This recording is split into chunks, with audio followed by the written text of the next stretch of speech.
Está no ar mais um Capital Humano. Os resultados são surpreendentes. Os portugueses gastam 60% do seu rendimento para ter um filho a estudar no ensino superior. As famílias portuguesas estão assim na lista das que mais pagam no mundo. A fatura dos portugueses sobe, enquanto o investimento do Estado nas universidades e politécnicos está a cair a pique. Portugal é o 5º país do ranking dos Estados, em 16 países, em que maior percentagem do rendimento é destinada a custear as despesas de frequência das universidades e politécnicos. Resultados de um estudo que foi apresentado recentemente no encontro Quanto Custa Estudar no Ensino Superior. No Capital Humano de hoje temos a coordenadora deste relatório, que apresenta resultados surpreendentes, Luísa Cerdeira, que é também pró-reitora da Universidade de Lisboa e uma das maiores especialistas na área do financiamento do ensino superior, que acompanha há muitos anos em Portugal. Boa tarde, professora Luísa Cerdeira. Eu ia começar a perguntar como é que chegaram a esta conclusão de verificar que, de facto, as famílias portuguesas são das que mais pagam em termos de percentagem de rendimento para ter os filhos a estudar no ensino superior. Que contas é que fizeram? Boa tarde, Madalena. Bom, vamos primeiro dizer que este estudo o que fez foi, em 2010-2011, com uma amostra que representa o todo do ensino superior, saber e perguntar aos alunos o que é que eles tinham que pagar para estudar no ensino superior. Portanto, perguntámos quanto é que são os seus custos de educação, propinas, taxas, matrículas, livros, equipamentos, visitas de estudo, todo esse tipo de custos, e também o que são os seus custos de vida, que por vezes nós nos esquecemos e que são mais importantes e valores mais altos do que os custos de educação, que são a alimentação, o alojamento, o transporte, as despesas com comunicações, com a internet, despesas médicas, etc.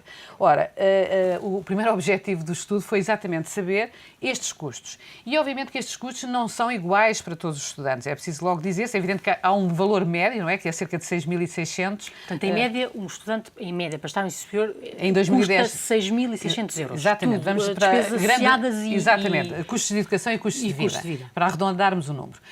Esse foi o nosso objetivo. É evidente que se o aluno estiver em casa dos pais, ele tem um tipo de custos. Se ele está a estudar numa instituição pública ou está numa instituição privada, obviamente ele tem outro. E também até o tipo de curso que ele frequenta, porque obviamente muitos dos materiais que ele tem que adquirir, etc., é diferente. Bom, esse foi foi um dos primeiros objetivos. O segundo objetivo deste estudo era qual? Era, no fundo, ter uma fotografia, não é, socioeconómica do estudante e da sua família. Portanto, no fundo, nós sabemos o quê?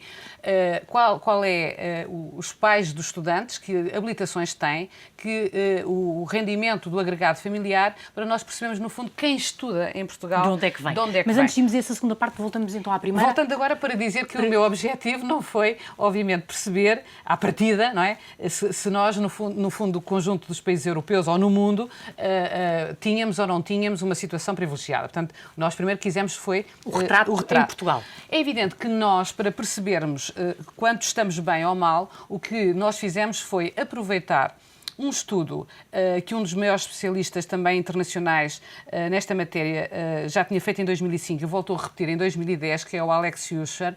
E o que é que ele fez? Ele, para um conjunto de países, foi comparar exatamente os custos dos estudantes versus o quê? Versus o rendimento, neste caso foi a mediana, do rendimento em cada país. Como é evidente, o que custa ou não custa tem muito a ver com aquilo que eu tenho e posso ter de rendimento. Eu costumo sempre dizer, não é a mesma coisa um aluno pagar 1.000 euros em Portugal do que pagar 1.000 euros na Holanda ou pagar 1.000 euros na Alemanha. Porquê? Porque as famílias, em média, têm um rendimento superior. Ora, então, e no caso de Portugal, encontra-se que é o rendimento mais baixo. Exato. O que é que acontece? Ora, deixe-me só dizer, o que é que nós temos que comparar? Temos que comparar os custos.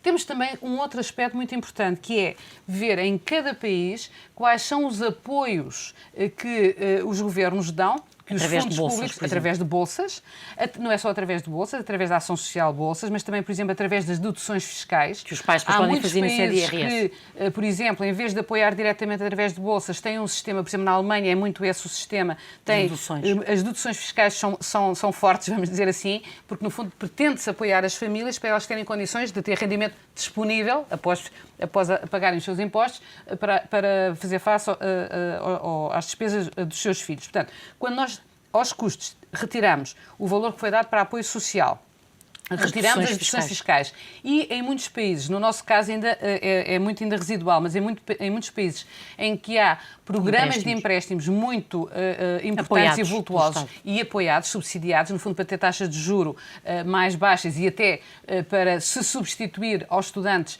que têm a amortização em dívida.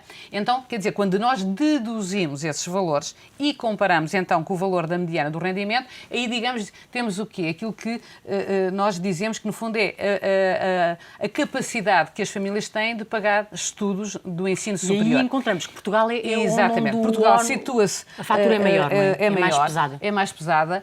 Nós, como disse, mesmo depois das deduções, já com as ajudas, vamos dizer assim, o que é que acontece? Nós, a família média, a família típica portuguesa, tem que pôr de parte cerca de 63%, digamos assim, do que é a mediana, não é verdade?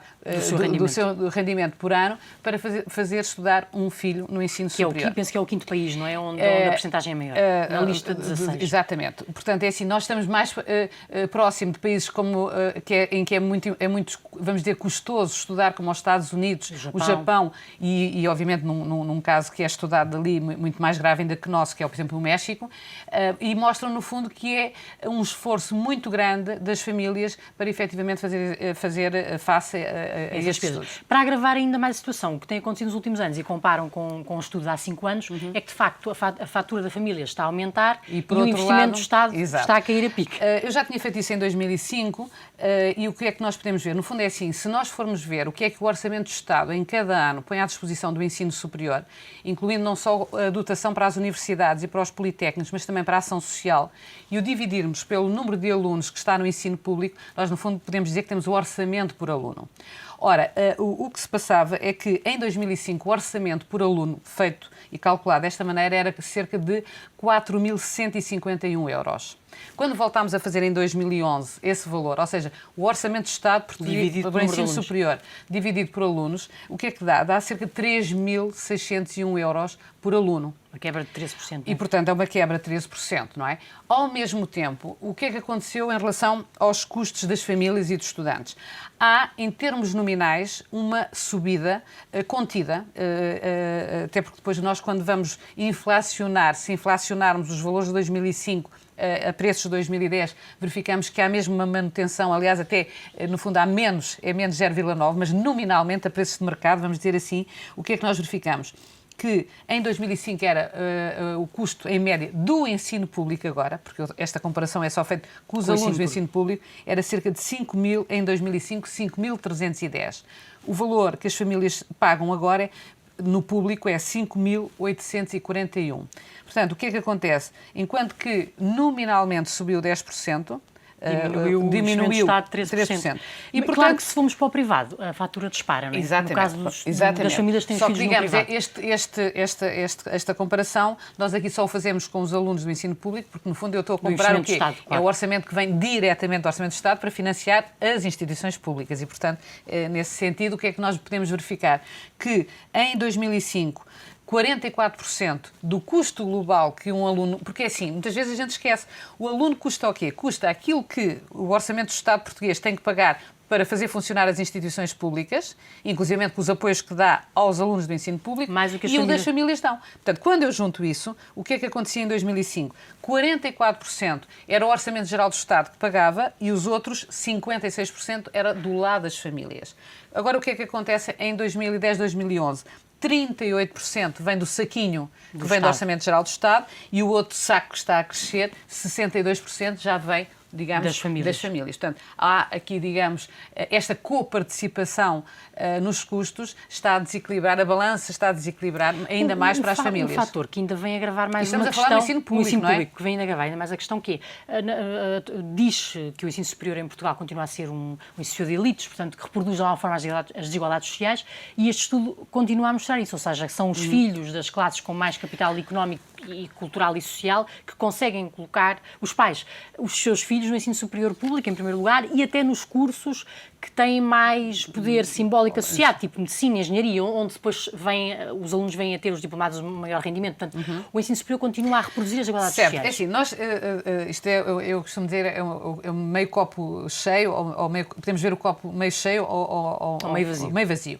Repare, nós é evidente que quando olhamos há 30 anos para cá, o número de alunos no ensino superior subiu de uma forma muito exponencial, muito positiva, e hoje em dia, obviamente, que a paisagem do nosso país em termos de quem estuda e a taxa de escolarização é completamente diferente. Aliás, quem diga que Portugal é considerado um bom exemplo. Exatamente, quer dizer, porque é assim, sistema conseguiu massificar.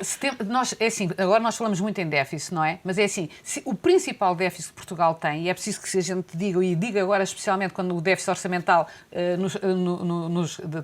uma obsessão, domina, não é? É mais uma obsessão do que uma dominação. É preciso que nós digamos com muita frontalidade que o principal déficit que Portugal tem é de qualificações. E, portanto, eu costumo dizer isto e volto a repetir, aliás, já lhe disse aqui. É assim, na média europeia da OCDE, 70% da população atingiu o 12º ano. Nós estamos a chegar agora a 30%. Pois temos ainda uma Portanto, temos um handicap muito brutal. grande. No ensino superior é menos notória, mas quer dizer, não chega a 30% a média da OCDE e nós estamos agora nos 16%. Não há uma diferença tão grande, não é? Mas continua a ser ainda um grande caminho a percorrer. Portanto, a primeira questão é assim, obviamente que houve uma expansão massiva do nosso ensino superior e obviamente que hoje estudam no ensino superior estratos que aqui, quando eu estudei, ou que se calhar a Madalena estudou, alguém chegar. Primeiro aspecto. Agora, é preciso ter em conta que ainda hoje, efetivamente, quando nós perguntamos aos nossos alunos para eles nos indicarem as habilitações dos pais, o do pai e da mãe, e nos indicarem, melhor dizendo, autoclassificarem em relação ao nível do rendimento, nós verificamos que os alunos, numa proporção ainda muito acentuada, provêm de estratos favorecidos, não é? Por mais exemplo, metade, não é? Eu acho que é mais metade. Classe média alta. O que é que aconteceu? É assim, no fundo, em 2005, e já também o meu colega Belmiro Cabrito o tinha feito em 94, 95, quando nós inquirimos os alunos sobre eles, no fundo também um outro aspecto é assim, a percepção que eles têm, não é verdade? Do que é que os pais ganham. O que é sempre algo difícil, porque muitas vezes os alunos não sabem ao todo, ou no conjunto, quanto é que é. Mas têm uma percepção se vivem bem, se vivem mal, e portanto, no fundo, eles autoclassificaram-se. Quer em 94, quer em 2005, o grande grupo onde eles se classificavam era nos rendimentos médios, não é? Quer dizer, para lhe dar uma ideia, era 74% em 2005, 71% em 94, 95. Apenas cerca de 14% em 95 e 17% se classificavam nos estratos altos. Em 2010, 2005, há uma certa surpresa para mim e para a nossa equipa, porque quando voltámos a inquirir para eles se classificarem altos, médios e baixos, nós, de facto, desta vez indicámos o que era alto, o que era médio, o que era baixo em termos de valor. De rendimento. E indicámos que era alto, mais de 1.500 euros, entre 1.500 e 870 médios e abaixo de 870. Baixo. E o que acontece é que há um abaixamento para cerca de 43% nos rendimentos médios, que se autoclassificaram, passou de 70 para 43 e subiu os de altos para 38. Portanto, aqui deve estar a haver dois movimentos, que tem a ver, por desta vez, nós objetivarmos, não é? E, portanto, aqui haveria alguns que tenderiam a classificar-se como médios e que desta vez colocaram em altos, mas há também aqui um fenómeno interessante que, de alguma maneira, quase intuitivamente, nós sentimos nos últimos tempos. Este inquérito é feito em maio de 2011, entre maio e junho de 2011, e, portanto, há um aperto, vamos dizer, daquilo que nós chamamos a classe média, não é? Nós percebemos que... quando a classe média começa a sentir mais dificuldades. As maiores dificuldades, alguns deles entrarem em situações de desemprego e, portanto, a grande massa que, efetivamente, é de onde provinha a maioria dos estudantes portugueses está a diminuir. Então, isso é um efeito. Só para terminar, uma última questão, que é este paradoxo que é nós sermos o país com uma das maiores taxas de desemprego jovem, 36%, taxa de diplomados, taxa de desemprego também muito elevada, e e esta fatura tão elevada que as famílias têm ou gastam para ter um filho a estudar no ensino superior, e depois ele termina o curso e ou não consegue emprego ou tem baixos salários. Isso é muito interessante porque eu desta vez, na apresentação dos resultados, privilegiei que os alunos, e nomeadamente convidei dirigentes associativos para estarem como comentadores.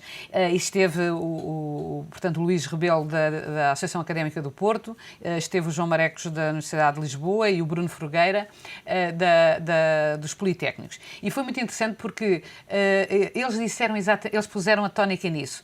E até responder ao especialista, portanto, ao professor Hans, que levantou esta questão. É que os alunos e as suas famílias estão como que ensanduichados. No fundo, têm que investir. O investimento na educação é um esforço. Nominalmente, quer dizer, os custos são semelhantes nominalmente. Mas em termos reais... Exato. Agora, é um esforço muito maior para as famílias, não é? A fazer esse estudo. E, ao mesmo tempo, as expectativas de vida e da sua entrada na vida profissional... E a recompensa, no final de terem o curso. Hoje em dia, estão muito longe de serem animadoras. Ou seja, não só é mais difícil e longínquo obter a primeira ocupação, já nem digo primeiro emprego... E os salários também. E, simultaneamente, os salários estão em baixa, não é? E, portanto, quer dizer, o retorno, no fundo, porque se diz que, no fundo... A taxa de retorno do investimento é muito baixa. É mais baixa e aqui até, digamos, a certa altura pode levar tempo a entrar no mercado de trabalho. Portanto, é uma situação realmente contraditória em que nos encontramos. E penalizadora, duplamente penalizadora para as famílias portuguesas. Exatamente. Em que as famílias sentem que não têm outra maneira que não seja, obviamente, investir na educação também. Mas depois... Mas, simultaneamente, quer dizer, as perspectivas que se colocam são muito poucas e, acima de tudo, muito pouco animadoras, não é? E, portanto, é uma contradição que, efetivamente, julgo que é muito sentida. Resolver. Exatamente. E até quem está numa universidade como eu e que lida com alunos, não é? Quer dizer, os meus alunos são de terceiro ano. Então é assim, todos os anos eles estão a licenciar-se, não é? E tem aquela angústia de não conseguir emprego. Eu todos os anos, quando chega este período, eu quase que dou sessões extra para lhes explicar onde é que eles podem apresentar o seu currículo, como é que é, porque eles estão com uma grande, vamos dizer, coação e pressão psicológica até das famílias e também tudo o que eles ouvem, a atmosfera que todos os dias entram pelos os números, não é? E são números sempre negativos. Professor Luísa Cerdeira, muito obrigado por ter vindo ao programa Capital Humano. Luísa Cerdeira, ela que é pró-reitora da Universidade de Lisboa e uma das maiores especialistas de financiamento do ensino superior. Ela coordenou o estudo O Custo dos Estudantes no Ensino Superior Português. Já sabe, pode encontrar mais ofertas de emprego no Suplemento de Universidade de Emprego, todas as segundas-feiras, no Diário Económico. Voltamos na próxima semana com mais um Capital Humano, o recurso mais importante de qualquer empresa ou economia de sucesso.